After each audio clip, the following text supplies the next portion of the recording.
Assalamualaikum warahmatullahi wabarakatuh.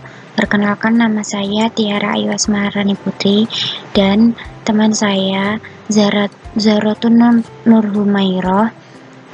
Di sini kami akan mempresentasikan hasil kerja kelompok kami yang akan membahas tentang analisis regresi data panel tipe 2. Hasil dan pembahasan analisis deskriptif. Berdasarkan tabel 1 diketahui bahwa nilai mean ROA sebesar 1,97% dengan standar deviasi sebesar 0,50. Untuk nilai BOPO diketahui bahwa BOPO memiliki mean sebesar 83% dengan standar deviasi 594. Nilai LN diketahui bahwa nilai LN sebesar 8,85% dengan standar deviasi sebesar 0,86. Pada gambar pertama menunjukkan bahwa ROA dari BUS, UUS, dan BPRS memiliki perbedaan nilai yang mengakibatkan grafik ROA tidak stabil dan cenderung fluktuatif. Gambar 2 menunjukkan bahwa FDR, BUS, UUS, dan BPRS memiliki rentang nilai yang berbeda yang mengakibatkan seolah-olah gambar terputus atau naik pada satu titik, yaitu pada bagian perpindahan nilai FDR dan BUS ke UUS serta dari UUS ke BPRS. Pengujian multikolinearitas. Berdasarkan tabel 2, pengujian multikolinearitas dilakukan terlebih dahulu sebelum analisis data lebih lanjut dilakukan. Pengujian multikolinearitas dapat dilakukan dengan melihat besarnya nilai koefisien korelasi bivarian semua variabel yang terlibat dalam analisis. Berdasarkan tabel 2, diketahui bahwa nilai korelasi bivarian antara LN dan BOPO sebesar 0,309 serta nilai koefisien korelasi antara LN dan ROA sebesar ROA sebesar -0,815. Karena nilai korelasi antara ROA dan BOPO sebesar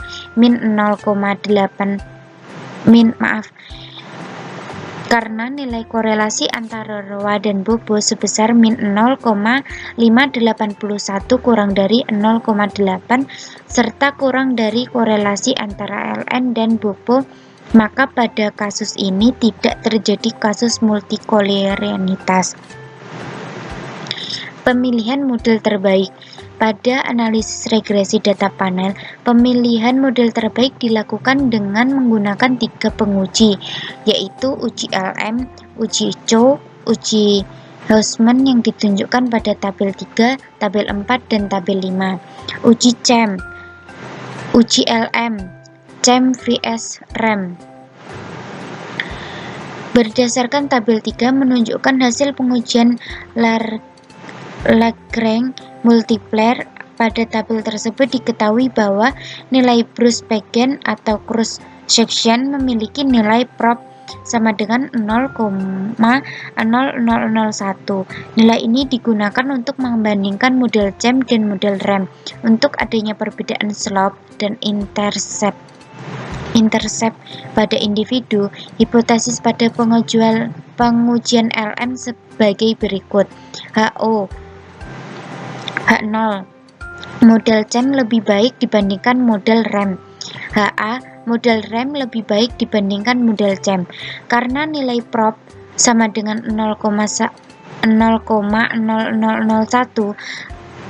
lebih kecil daripada 0,05, maka terima HA dan disimpulkan bahwa model RAM lebih baik untuk memodelkan data. Selanjutnya dilakukan pengujian Chow untuk mengetahui model terbaik antara CHEM dan FEM. Selanjutnya, uji Chow, CHEM vs FEM. Pada pengujian tabel 4 menunjukkan hasil penguji Chow. Berdasarkan hasil tersebut diketahui bahwa nilai cross-section chi-square memiliki nilai prop sama dengan 0,0000. Nilai ini dapat digunakan untuk membandingkan CEM dan model FEM untuk adanya perbedaan slope-intercept pada individu. Hipotesis pada pengujian Chow sebagai berikut. H0, model CEM lebih baik dibandingkan model FEM. HA, model FEM lebih baik dibandingkan model CEM. Karena prop sama dengan 0,000 lebih kecil daripada 0,05, maka terima HA dan dapat disimpulkan bahwa model FEM lebih baik untuk memodelkan data. Pengujian yang ketiga, uji Hausmann, REM vs FEM. Pada pengujian tabel 5, menunjukkan hasil pengujian Hausmann. Berdasarkan hasil tersebut diketahui bahwa nilai cross-section random memiliki nilai prop 0,000. Nilai ini digunakan untuk membandingkan model REM dan model FEM untuk adanya perbedaan slope dan intercept pada individu. Hipotesis pada pengujian Hausmann sebagai berikut. H0, model REM lebih baik dibandingkan model FEM. HA, model FEM lebih baik dibandingkan model REM. Karena nilai prop sama dengan 0,000 lebih kecil daripada 0,05, maka terima HA dan dapat disimpulkan bahwa model FEM lebih baik untuk memodelkan data. Uji LM, model FEM lebih baik untuk memodelkan data. Uji Chow, model FEM lebih baik untuk memodelkan data. Uji Hausmann, model REM lebih baik untuk memodelkan data. Pengujian asumsi klasik. Pada pengujian ini, hasil pengujian heteroskedastisitas ditunjukkan pada tabel 5. Hal ini menunjukkan bahwa terdapat variabel Bobo yang memiliki prop 0,0010 lebih kecil dari 0,05 yang menunjukkan bahwa Bobo berpengaruh terhadap harga mutlak residual. Untuk variabel Ln memiliki nilai prop 0,000 lebih kecil daripada 0,05 yang menunjukkan bahwa Ln berpengaruh pada harga mutlak residual. Karena ada Bobo yang berpengaruh terhadap harga mutlak residual, maka model yang terbentuk terjadi kasus heteroskedastisitas. Uji asumsi heteroskedastisitas tidak terpenuhi. Tabel 6 menunjukkan hasil pengujian autokolerasi. Berdasarkan hasil tersebut diketahui bahwa nilai Durbit-Watson statistik sebesar 1.221 untuk N sama dengan 72 dan K sama dengan 2. Maka nilai DL dan DU berturut-turut adalah DL sama dengan 1,571 dan DU sama dengan 1,680 karena nilai DW sama dengan 1,033 lebih kecil dari DL sama dengan 1,571, maka pada model ini terjadi kasus autokolerasi. Yang kelima, pengujian signifikasi model. Yang pertama, model regresi data panel. Berdasarkan pada tabel 6, maka dapat dirumuskan persamaan regresi data panel sebagai berikut. ROA sama dengan 8,334 plus min 0,000 BOPO plus 0,158 LN plus E. Konstanta atau B0. Nilai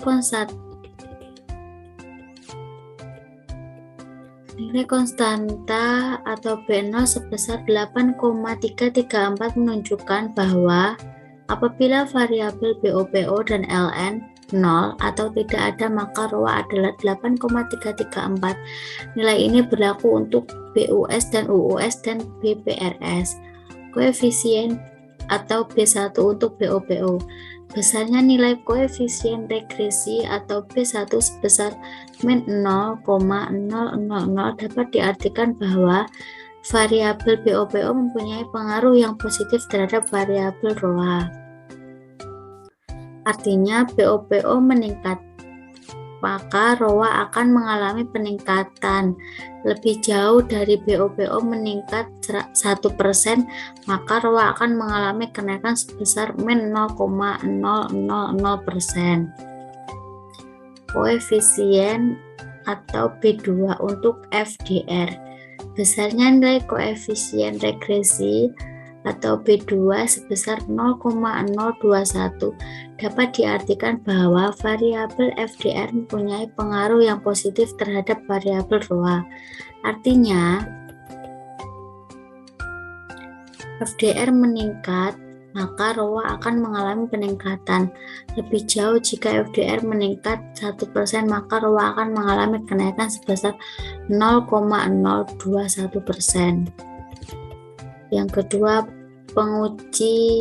pengujian simultan atau uji F. Uji ini digunakan untuk mengetahui pengaruh variabel NPF dan FDR terhadap ROA secara bersama-sama. Hipotesis yang digunakan untuk pada uji F ini adalah sebagai berikut. H0, NPF dan FDR tidak berpengaruh terhadap ROA secara simultan, sedangkan HA, NPF, dan FDR berpengaruh terhadap ROA secara simultan. Berdasarkan pada tabel 7 diketahui bahwa nilai prop dari uji F statistik sebesar 0,000 lebih kecil dari 0,05 atau sama dengan 5%, sehingga tolak H0. Jadi dapat disimpulkan bahwa NPF dan FDR berpengaruh terhadap ROA secara simultan. Yang ketiga, pengujian parsial. Uji T. Uji ini digunakan untuk mengetahui pengaruh variabel NPF terhadap ROA serta pengaruh FDR terhadap ROA. Hipotesis yang digunakan untuk pada uji T ini adalah sebagai berikut. H01 sama dengan NPF tidak berpengaruh terhadap ROA, sedangkan HA1 NPF berpengaruh terhadap ROA.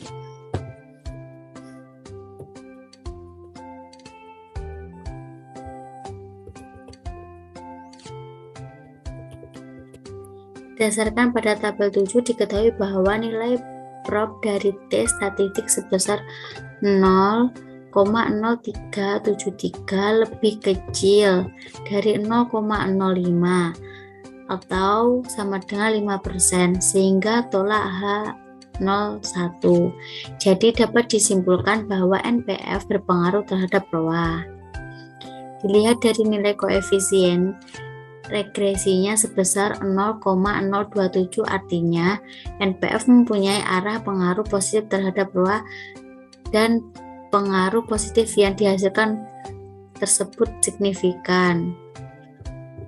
H02 FDR tidak berpengaruh terhadap ROA, sedangkan HA2 FDR berpengaruh terhadap ROA. Berdasarkan tabel 7 diketahui bahwa nilai prof dari T statistik sebesar 0,0000 lebih kecil dari 0,05 atau sama dengan 5%, sehingga tolak H02. Jadi dapat disimpulkan bahwa FDR berpengaruh terhadap ROA. Dilihat dari nilai koefisien regresinya sebesar 0,020, artinya FDR mempunyai arah pengaruh positif terhadap ROA dan pengaruh positif yang dihasilkan tersebut signifikan. Yang keempat, koefisien determinasi. Berdasarkan hasil pengujian pada tabel 7 diketahui bahwa nilai R squared yang diperoleh sebesar 0,819 memiliki arti bahwa NPF dan FDR mampu menjelaskannya. Reabilitas atau variasi dari ROA sebesar 81,9% dan sisanya sebesar 18,1% dipengaruhi oleh variabel lain yang tidak dimasukkan dalam model.